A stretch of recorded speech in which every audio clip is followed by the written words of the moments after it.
샬롬, 복된 토요일 아침입니다. 오늘은 창세기 49장 1절로 12절의 말씀, 후일에 당할 일, 이 제목으로 말씀 나누고자 합니다.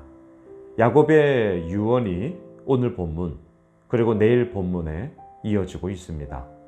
1절을 한번 보셔요. 야곱이 그 아들들을 불러 이르되 너희는 모이라. 너희가 후일에 당할 일을 내가 너희에게 이르리라. 여러분, 앞으로 당할 일 얼마나 우리의 관심 많습니까? 우리가 늘 걱정하고 염려하는 것이 무엇입니까?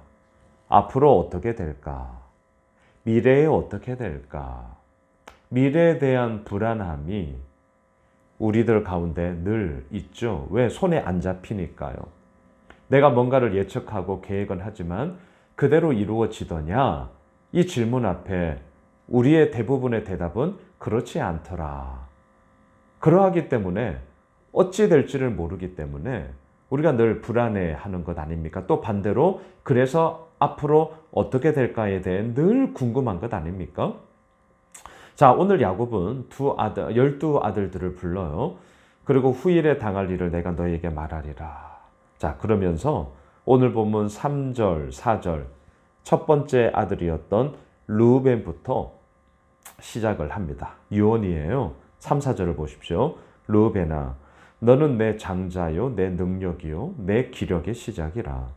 위풍이 월등하고 권능이 탁월하다마는. 여기까지는 좋아요. 그런데 이제 4절에서 뭘 얘기하죠?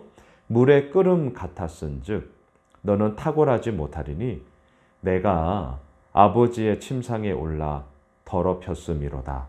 그가 내 침상에 올랐었도다. 무슨 말입니까?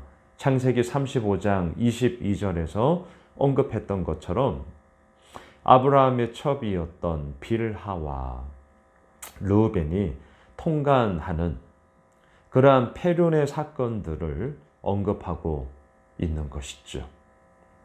르우벤은 3절의 말처럼 장자, 능력, 기력의 시작.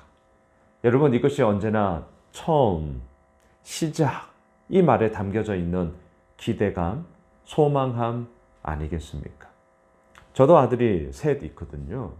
첫째, 물론 둘째, 셋째, 너무나 사랑스럽죠. 너무나 귀하고요. 정말 그런 귀한 선물을 주신 하나님께 감사하죠.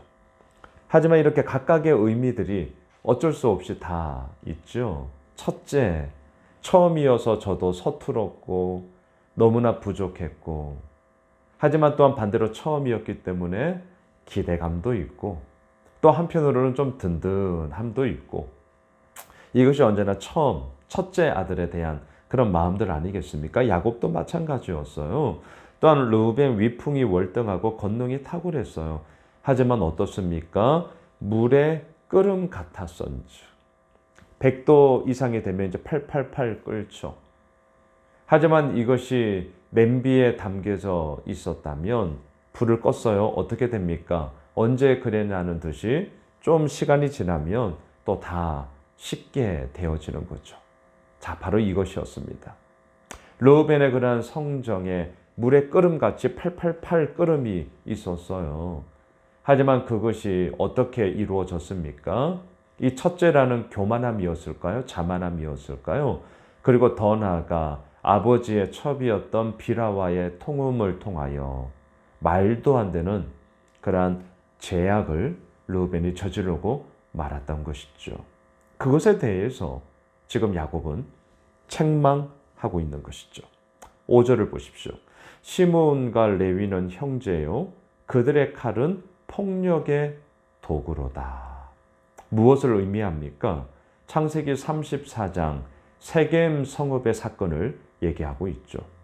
여동생 디나가 세겜 추장에 의하여 성폭행을 당합니다. 정말 억울한 사건이고 이건 반드시 짚고 넘어가야 될 사건이 분명해요. 하지만 어떻게 했습니까? 할례를 받아라. 하나님과 나 사이에서의 그런 거룩함의 고백을 복수의 수단으로 변질시켰어요. 그리고 할례 받은 지 3일째 되던 날 얼마나 아파요? 거동하기가 힘들단 말이죠. 그때 시므온과 레위가 칼을 들고 기습 작전을 펴죠. 남자들을 다 죽여버렸죠. 대량 학살이었습니다. 그리고 그들의 모든 소유와 모든 처자들을 다 끌고 자기 곳으로 만들었습니다. 약탈을 저지른 거죠. 이건 잘못된 것 아니겠습니까? 바로 그 얘기를 하는 것이죠. 칼은 폭력의 도구로다. 그래서 어떻게 됩니까? 오늘 본문 7절로 가보십시오. 그 노여움이 혹독하니 저주를 받을 것이요 분기가 맹렬하니 저주를 받을 것이라. 내가 그들을 야곱 중에서 나누며 이스라엘 중에서 흩으리로다. 그래서 시므온은요, 나중에 어떻게 되냐? 유다 지파의 흡수가 됩니다. 레위 지파는 어떻게 되었죠? 우리가 잘 알다시피 땅을 소유를 받지 못하죠. 왜? 하나님의 제사장의 역할을 감당해야 됐기 때문에. 전국에 48개의 성읍, 그리고 그 가운데 다 흩어지게 되었죠. 야곱의 이 유언처럼 시므온은 유다 지파에 흡수되었고요. 레위 지파는 이스라엘 전역에 흩어져서 자신의 그런 주어진 사역들을 감당하게 되었습니다. 흔쾌한 출발이 아니었습니다. 칼은 폭력의 도구로다. 자, 네 번째 아들로 가보시죠. 8절입니다. 유다야, 너는 내 형제의 찬송이 될지라. 내 손이 내 원수의 목을 잡을 것이요 내 아버지의 아들들이 내 앞에 절하리로다. 와, 첫째 아들, 둘째, 셋째 아들, 그들을 향한 유언은 우리가 볼 때 좋지 않았습니다. 좋은 게 아니었어요. 오히려 책망이었습니다. 질책이었습니다. 저주였습니다. 하지만 넷째 아들 유다에 대해서는 완전히 달라졌습니다. 너는 내 형제의 찬송이 될지라. 어떠한 연유가 있었기 때문일까요? 창세기 38장 기억나십니까? 그는 나보다 옳도다. 유다가 마냥 잘 살았던 것 아닙니다. 며느리 다말과에 있어서는 안 될 동침의 사건이 있어서 이건 정말 잘못된 거예요.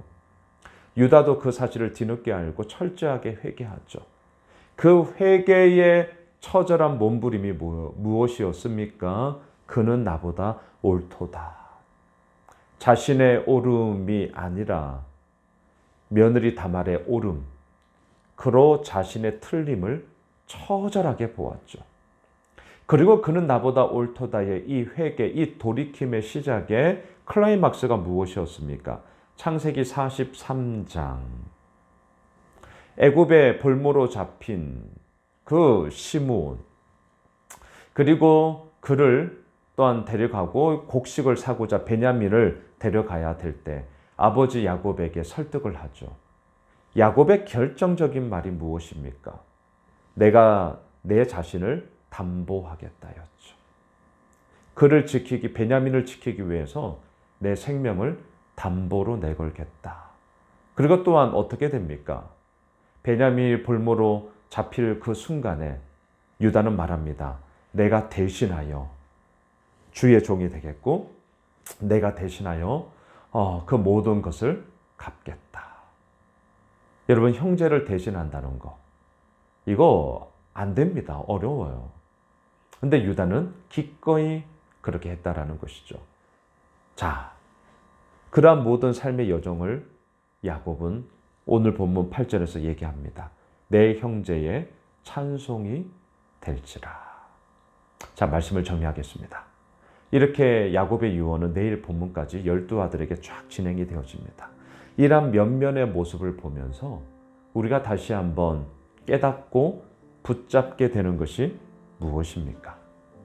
후일에 당할 일, 그것은 뚝 떨어지는 것이 아니라 이미 내가 오늘도 살아가고 있는 삶의 그 모든 이야기 속에 하나님께서 이끌어 가심이다. 이 사실을 우리는 발견하게 되는 것이죠. 그저 되는 것이 어디에 있겠습니까? 그저 이루어지는 것이 어디에 있겠습니까? 오늘 우리 모두에게 주어진 그 사명의 자리에서 예수를 고백하며 하나님의 왕되심을 선포하며 그 모든 믿음의 여정의 길들을 우직하게 걸어감이 뭐라고요? 후일에 당할 일에 대한 그 모든 향방을 결정하는 것이 되는 거죠. 안에서 새는 바가지, 죄송하지만 밖에서도 셉니다. 밖에서 안 새길 원한다고요? 그렇다면 오늘 내 삶 가운데 새는 부분을 수리해야겠죠. 하나님의 말씀으로, 기도함으로, 우리의 삶이 하나님의 사람으로 온전케 되기를 오늘도 걸어가야 되는 것이죠. 토요일 한 날이 그러한 복된 날이 되었으면 좋겠고요. 후일에 당할 일, 저 먼 미래에 당할 일이 궁금하시다고요? 오늘을 제대로 사시면 됩니다. 오늘이에요, 오늘. 그 오늘의 힘을 가지고 내일 우리에게 주어진 그날을 또한 걸어가면 되기 때문이죠. 바라기는 후일에 당할 일, 그것에 대한 최고의 준비는 바로 오늘 하나님의 사람으로 내가 살아가는 것이다. 이 사실을 마음에 새기며 오늘도 주님 앞에 서는 그런 복된 우리 귀한 성도님들 되시길 주님의 이름으로 축원합니다. 기도합시다. 하나님, 그렇습니다. 후일에 당할 일이 참 궁금합니다. 앞으로 어떻게 펼쳐질까? 미래가 어떻게 될까? 예, 궁금합니다. 하지만 오늘 말씀을 통해 우리는 다시 한번 새깁니다. 내일의 일들이 궁금하다고요? 바로 오늘 내게 주어진 사명의 자리에서 최선을 다하는 것이죠. 그리할 때 하나님의 이루어 나가심을 우리는 오롯이 바라보며 그 주님의 이끄심을 우리는 경험하기 때문입니다. 주님, 오늘 토요일 한 날이 그러한 복된 한 날, 또한 주님의 은혜를 마음껏 누리는 그러한 귀한 주의 날 되게 하여 주시옵소서. 예수님의 이름으로 기도드리옵나이다. 아멘. 오늘 말씀 붙잡고 또 내일 6월 둘째 주 주일 예배 있습니다. 우리 현장에서 마음껏 하나님을 예배합시다. 내일 예배를 위해서도 기도해 주십시오. 함께 기도하겠습니다.